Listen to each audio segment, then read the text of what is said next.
Hey, and thanks for tuning in to Raspberry Canoe. My name's Andrew Laframboise, and I want to talk about camp food today. I'm really excited.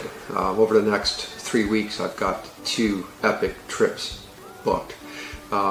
Next week, being the 13th and on, I'll be going out on a 5-day, 4-night canoe trip with my son Jackson. It will be his first canoe trip. And I wanted to talk about food. Got a whole array of different types of food here for myself primarily, and I'm bringing a little extra for him. He's a ketogenic diet guy, and I think he says he's going to live on ghee all week. And you know, that sounds great. Not really, but anyway, it sounds like I might just want to pack a little extra food just in case the ghee doesn't work out. I like to eat twice a day. I like to have a giant breakfast and a big dinner. And I typically don't eat much during the day. But when I'm out hiking or camping and exerting myself, it's important to stay fueled up. You will get tired, and accidents and things can happen. You can make poor judgment. So I do pack midday snacks, and we tend to eat throughout the day, a few bars here and there. So when you're getting up in the morning and you are preparing for the day, typically put on some water. I'll get some water boiling in my Health Pro here, and I'll make enough to make coffee using my H2 Joe and some ground coffee, or I might just go with the Starbucks. I'm bringing a little bit of both this time around, just because I have Starbucks coffee kicking around, and I'm not 100% field tested yet with the H2 Joe. So typically I'll boil enough water for a couple of coffees each, and we'll go with these Quaker breakfast oatmeals.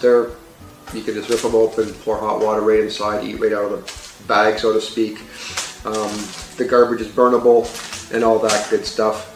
For a little bit of extra nutrients, I will pop in some bananas. Dehydrated bananas are great. You can throw a little bit. And I have some nuts as well, so I make a bit of a high-calorie morning breakfast, trying to aim for about 1,000 calories for myself. And I've also got this as well, little 4-day portioned out chocolate chunks, sort of like Toblerone. So for lunches over here, and I'll do a kind of aerial view of all this stuff, I use just your standard fair granola bars, so about 130 calories each I aim for. I pack 3 for a day, so I usually will sort of get into one around 11, sometime around 1, sometime around 3, depending on how busy the day is. And I do pack for 3 a day, but I always jam a few extras in just in case, so I have access to more calories. Calories are important to keep up. There's a lot of good reasons to ensure that you're well hydrated and well fueled.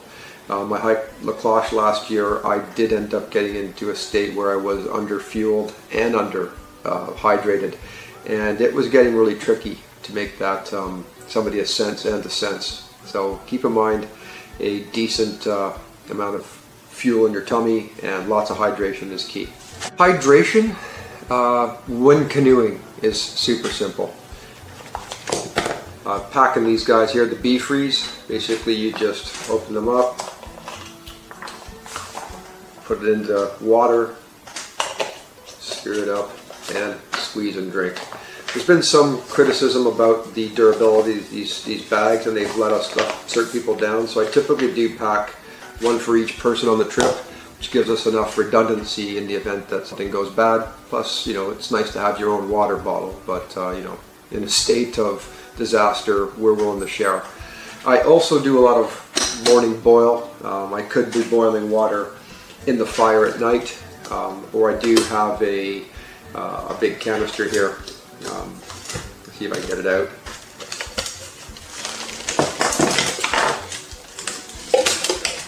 So that will be the amount of fuel that I bring for the entire 5-day trip for the 2 of us. I've done lots of trips, and between using this guy here and boiling water and using the B-Freeze, and I always have this guy here on hand, the Sterapen. This will sterilize water, half a liter, 45 seconds. So I've got a lot of options for pure water.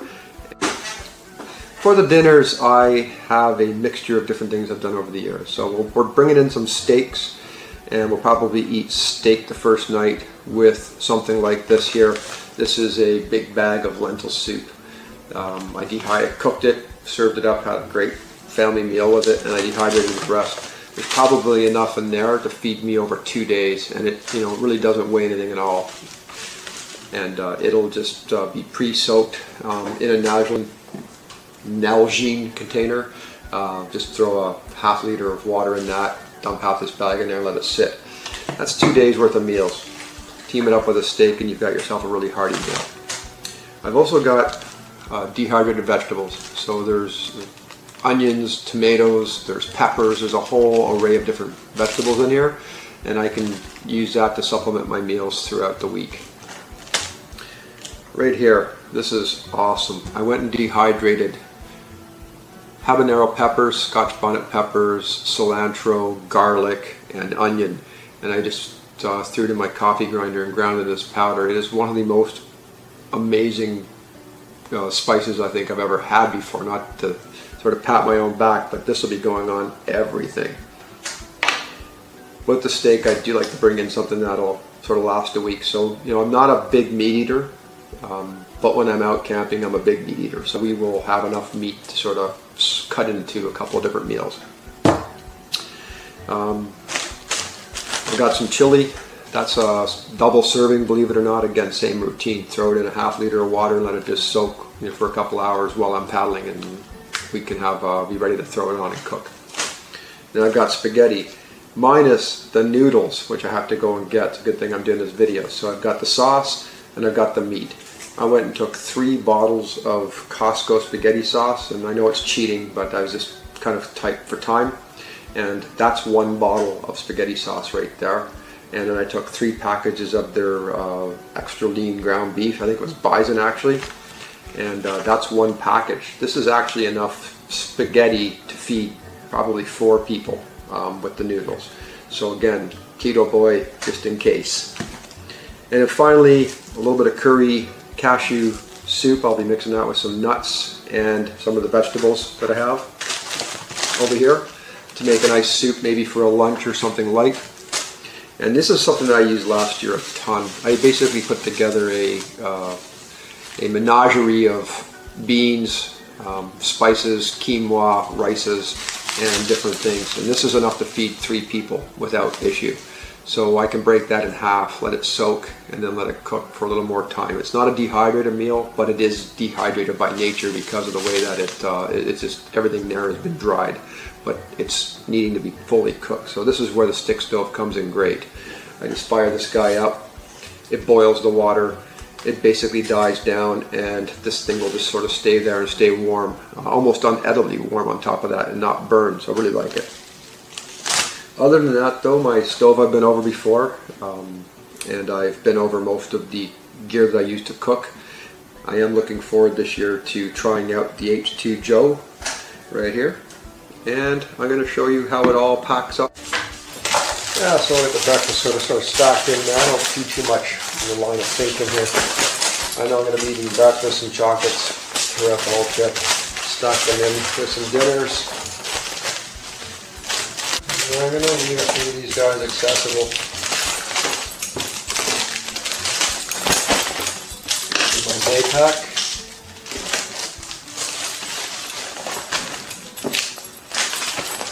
And finally, I love these guys. Yeah, so I got the breakfast sort of stacked in there. I don't see too much in the line of thinking here. I know I'm going to be eating breakfast and chocolates throughout the whole trip. Stack them in with some dinners. I'm going to leave a few of these guys accessible. In my day pack.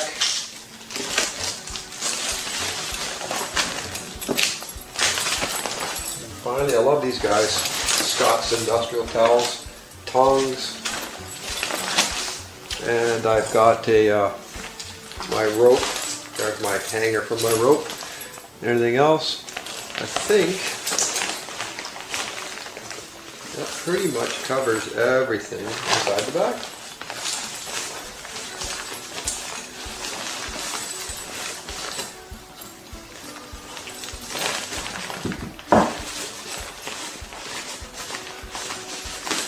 So there will be a little more on there, and that's a waterproof bag.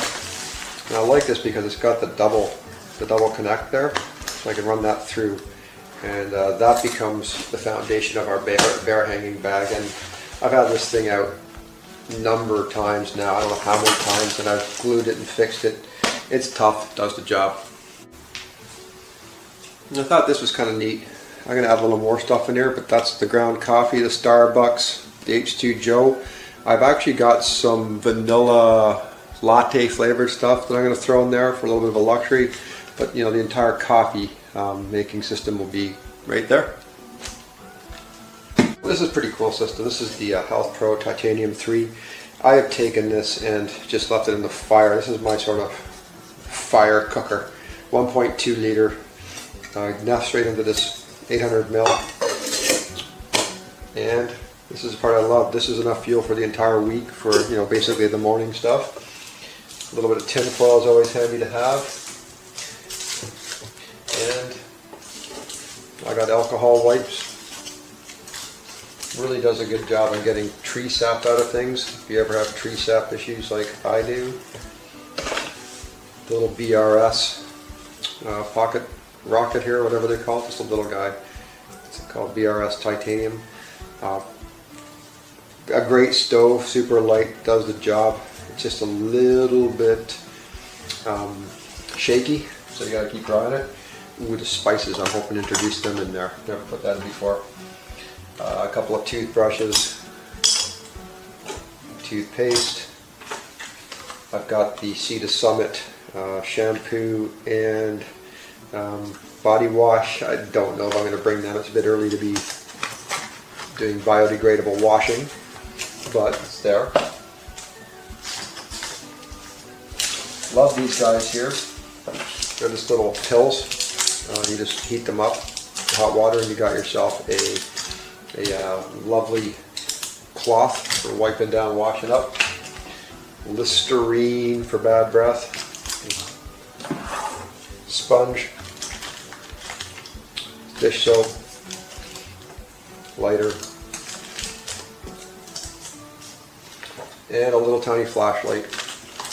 That's not exactly ultralight, I know. I just love the fact that I can get it all in there. And I mean, that's it. 2 people. I've done 3 people. This is all I've ever cooked with, and it does everything. It's a plate, it's a bowl, it's a pot for cooking, it's a frying pan, it's a lid, and it takes no space up. This guy right here is pretty cool. I talked about it, never really showed you it. I've had some great success with this. So basically,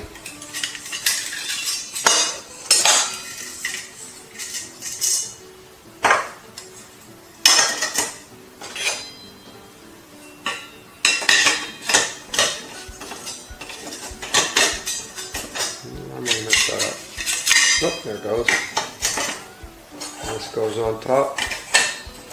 Get these guys out. You just fill that full of twigs. It's a twig stove, and it generates a really nice sort of vortex of flame right up the middle. And it doesn't take much to set up, and you can just use sticks. So for long duration trips, I really lean on this. I love the fuel for the early morning. Let's just get up and get out of here. Boil water basically, and make everything we need. We're done. But for dinners and for everything else, I tend to go to this. It probably weighs exactly the same, if not a little less, than that larger or mid-sized fuel canister, and it's, you know, it's basically a sustainable fuel system, but it is subjected to, you know, the wetness and all kinds of other things that can be a little bit annoying. So it isn't a slow process. So breakfast right there. This is my stove system here. Open dinners and that, and again, I really like this thing. Pop straight up. Nice little bag, and you know, it's additional weight. I know that, but I really do pick what I'm going to be bringing. And again, an entire cook system right there. water. I mean, this takes up less space than some people have just dedicated to water. So there you have it. My name's Andrew, and I'm so excited, as I will be. I wonder if I get better light here somehow. I look like I've got the light on top of my head. I'll try a different approach. Thank you so much for tuning in. If you like what we're doing, please like, share, and subscribe. Until next time, happy hiking.